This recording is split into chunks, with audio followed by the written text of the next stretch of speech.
There is an order in the way our world works. First, there is a monetary order that governs how money is created and used. Then, there is an internal political order that controls how people in a country govern themselves. Finally, there is an international geopolitical order that sets the rules for how nations interact with one another. All these systems eventually come to an end and are replaced by a new order. History shows that when one order collapses, it is often followed by great conflicts, sometimes even civil wars or revolutionary changes in money and government. I believe that there are 5 main forces that drive these transitions. The first force is the cycle of debt and money. Over time, people and governments borrow more money than their incomes can support. Debt grows until it reaches a point where it can no longer be sustained. When this happens, the whole monetary system faces a crisis, and a major change becomes inevitable.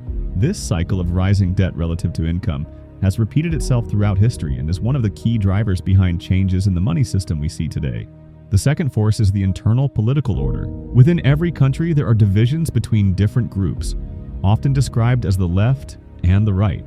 When differences over money, values, and power become too great to reconcile, conflict occurs. These conflicts can lead to revolutions or internal wars that force a complete change in how a country is governed. When people can no longer agree on how to run their society, a new political order must emerge. The third force is the international geopolitical order. This order is shaped by the way countries interact and the rules that have been set by previous winners of wars. In the past, the nation that won the last war often dictated the rules for all nations. But as new powers rise and old ones decline, this global order is shifting.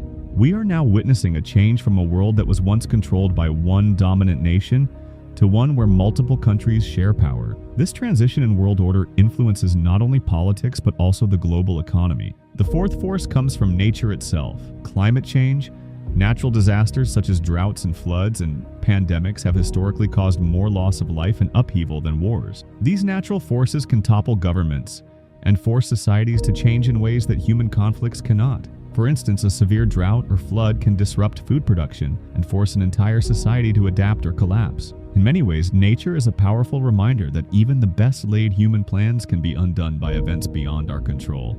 The fifth force is human inventiveness, especially in the area of new technology.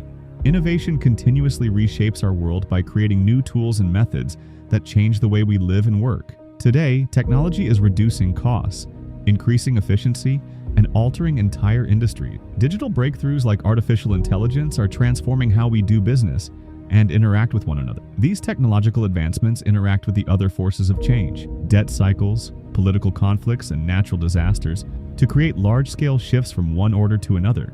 Technology is a common thread that runs through every transformation we have seen. Today, we are in the midst of a major historical transition driven by 5 key forces. One clear example is the rise of digital labor, where traditional jobs are being replaced by digital systems and automated agents. In some countries, entire restaurants are run by robots.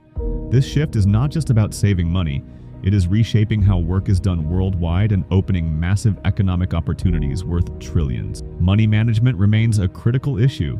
Our banking system uses fractional reserve banking, which multiplies every saved dollar through lending, eventually causing your money to lose value. Although people are encouraged to save, this process devalues dollars over time, enriching banks while diminishing the worth of your savings. I learned early that borrowing money wisely can be a powerful tool to build wealth. After the market crash in 2000, I borrowed funds to invest in real estate. And as interest rates fell, my costs dropped, and my investments began to pay off. While many warn against debt, when used to create assets, borrowing can work in your favor. It's important to question the advice to simply work hard and save every dollar, since saving alone does not protect you from inflation and devaluation. Over the years, I've learned that building tangible assets that generate long-term income is key.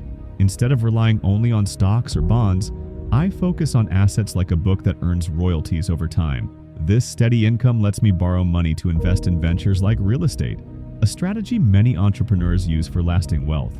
Working alone is tough, so I built a team of experts, bookkeepers, accountants, attorneys, and bankers, to manage my finances. While many believe a secure job with benefits is ideal, simply saving money often results in devaluation. My team-based approach helps me make smarter decisions and avoid outdated advice. Experience, persistence, and learning from mistakes are essential for success. I've seen both the highs and lows of the market firsthand, from soaring stocks to devastating crashes. Young financial experts, having never experienced a true downturn, often offer advice that works in a bull market but fails in hard times. Relying on historical lessons and the wisdom of those who have weathered previous storms has helped me avoid many pitfalls. Many people work hard all their lives only to receive a pension that has been eroded by poor management and market practices. Today, a pension may no longer be a safe asset.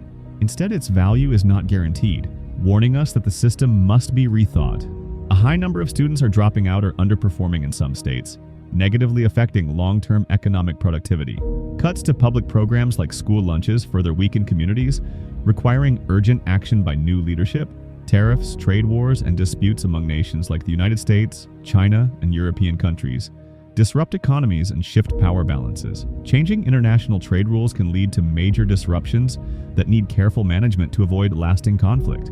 At the same time, new technologies are emerging that could change everything. The rise of digital labor, where machines and software perform tasks once done by humans, is a major trend reshaping industries through robotics and artificial intelligence. These innovations boost efficiency and alter how we work and interact, but they also bring risks since decisions about their use may outpace human judgment. Competition in technology is fierce. Companies are racing to develop the best chips, digital systems, and AI application. While the United States is known for innovative ideas, it sometimes struggles to scale production, and countries like China are rapidly catching up by manufacturing advanced chips and integrating robotics. This global race will shape the future of digital labor and technology, with long-lasting effects on our world. All these forces, money cycles, political conflicts, global power shifts, natural disasters, and technological breakthroughs, combine to create a very complex and rapidly changing world. History shows us that when multiple forces come together, dramatic change is almost inevitable. We are now witnessing the early stages of a major transition that will affect every aspect of life for generations to come. Despite the many challenges, there are also significant opportunities.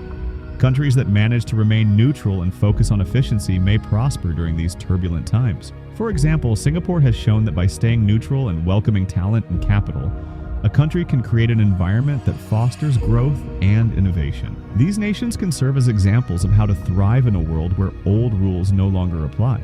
It is important to recognize that we are in an age of uncertainty. The powerful forces shaping our world are interconnected and moving faster than ever before.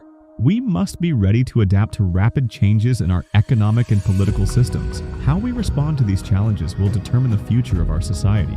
The key is to understand these forces, learn from history, and be willing to question traditional ideas. If you want to protect yourself and succeed in this new era, you must be willing to educate yourself and build your own assets. Do not blindly follow advice from those who have never experienced a real downturn. Instead, use knowledge as your shield against unexpected change. Work with trusted experts, learn from your own experiences, and remain flexible as the world evolves. If you found this video helpful, please like and subscribe for more simple guides on our changing world. Your support helps share these lessons and sparks thoughtful conversations about the future.